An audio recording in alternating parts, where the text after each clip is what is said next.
Hello and welcome back, everyone, to another episode of what I'm going to be considering my big fat journey, but it's kind of just a little catch-up episode as to where I am right now. Now, tonight is night 3 of my dedication to trying to cut this night snacking off, and I think right now is where the mental illness shines, and I think I made a video previous that's very similar to this.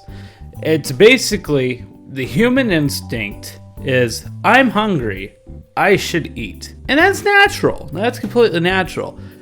But mine is on a different level of, oh dear God, can you stop it? Because my brain takes that signal, and through the years of when I've ever been hungry, I've been into a whole zone of eat as much as I want and satisfy this craving, to now I need to calm it down and not satisfy that. Trying to find this feeling pleasurable at all is proving impossible. Originally, in the beginning of the journey, I was able to take a mindset as to the growling of the stomach and everything there as a good thing, a good positive vibe, and I was able to have a different look at it other than I'm hungry. Okay, I was seeing it as I'm doing a good thing. And although I can look at it as that way still, right now it is so much more of a nuisance / it's just a pain to have around. It is just, it's a pain. It is literally a pain now. It's no longer a good thing. It's no longer a happy feeling. It is a feeling I wished that would go away. I hate it. There's nothing I can do about it. It's what has to happen. But it's so annoying. I was not ready for keto to get this annoying, and I didn't realize that this had been happening until a power outage that I had last week. During that power outage, this house is insanely quiet. It is so quiet. But that's a bad thing, because then I'm alone with my grumbling stomach that is just gurgling like crazy, going like, hey, I'm here and I'm empty. And I'm just like, I know. It's so annoying how much it makes noise. I don't know how to stop it except for shoving things in my mouth. I don't know. Water does not help. It does not help. The one thing I'm wondering if it would help would be going to ice, okay? Going to, not ice like this, but going to just regular old ice, like shaved ice, Hawaiian ice, something that's crunch and can fill the stomach, but will basically go ahead and dissolve pretty fast, or melt. Melt's the right word. This journey is getting closer to its end. And with that comes the steepest part of this damn hill. And I'm ready for it to freaking summit, okay? I'm ready to get to that top, to be like, okay, this is it. Now I'm on this plateau, or I'm back downhill, but it's just tough right now. And I will tell you what, today was probably the weirdest feeling in a while. And I can tell that I'm in an extreme form of ketosis right now. I don't know what my approximate level is. My breathalyzer stopped working, but I would imagine I'm probably right about a 3.25 keto level with my ketones. And it feels good, and then at the same time, it doesn't feel good. It feels wrong. It feels weird. I think it's been a while since I've been in ketosis this strong that I forgot what ketosis truly feels like. I got used to just like the mild ketone levels. I think that night snacking was really killing it during the night. And like, I wasn't having anything bad per se. Everything was still 0 carbs, and it was just cheeses and meats. And sure, that's able to keep you in the ketone level, but it's keeping like that whole, the body's burning everything at an equivalent rate as what you're bringing in. So thus the weight loss was going down. Today though, what I had was just 2 of my breakfast shakes, like about this size. Had that for breakfast, and then for lunch. And then for dinner, I had 2 chicken breasts with a cup of cottage cheese.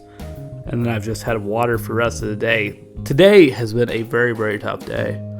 It's been an insanely tough day. But I'm getting through it. everything's fine. I'm getting through it. And I will get through this week. But the one stipulation is, if I do need to break, this is on my desk. If I have to break, I have to have something. It can't be past 9 o'clock. It would have to be right at like 8:59.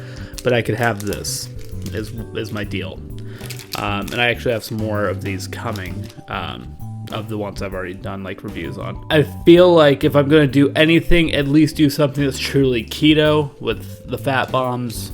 It's got MCT oil and everything in it. So I think that that's the best compromise.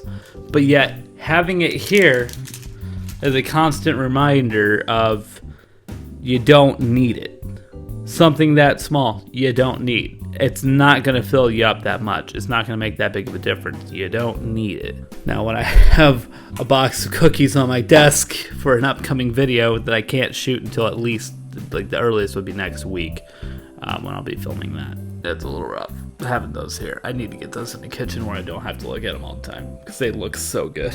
Sorry, I feel like I'm rambling at this point, but it has been just a rough couple of days, but at the same time, I am happy that I feel like I have this again. I have that same push, that same motivation, that same fire that I had in the beginning. I have that back. I don't know why I have it back all of a sudden.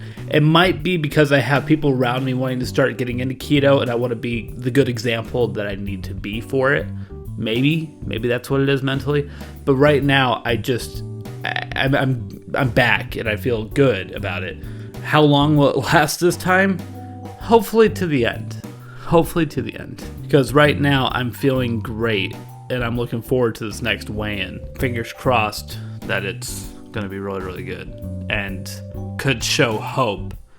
Very, very slim hope, but it could show hope that we could still maybe get to that 1 year goal. But the new goal that I would like to do at the very least, and it's still a stretch as well, would be trying to do 200 pounds in 1 year. I think that would be freaking awesome. Because I don't think very many people have done that, and I would like to join that club. I think I'm already in a club of my own, but I would like to join that club, because I think that would be kind of cool. So, I think that's going to do it for this episode, though. Nothing major, just adding another chapter to this diary and this journal that I'm making of struggles are fine, and you can have your down moments, and you can have your annoying stomach, but in the end, so long as the mood is there, your head's right, and so long as you have just the overall mindset that you need, you can do this. But as I've stressed before, you have to have this right mindset.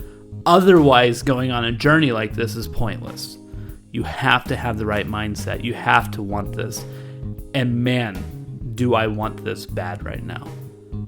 I want to get through this journey. I want to continue being this inspiration. I want to continue seeing this to the end. And I think the one thing that I was seeing that maybe was a big part of getting me to this point was when I was looking at just the fact that I hit 150 pounds lost at January 7th. Or not January 7th, February 7th. Here we are almost 2 months later and we're only down 10 pounds. That hurts, and that is almost devastating to me because we had been so consistent on losing weight for a long time, and then it's all gone.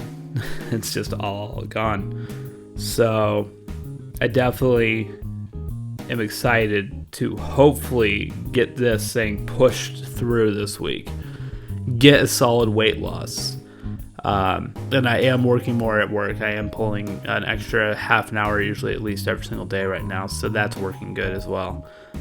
So they're benefiting as well. But it's just, we're doing good. We're doing good. I've turned onto a new road. The road's looking good. Hopefully they maintained it well and I don't have a bumpy ride.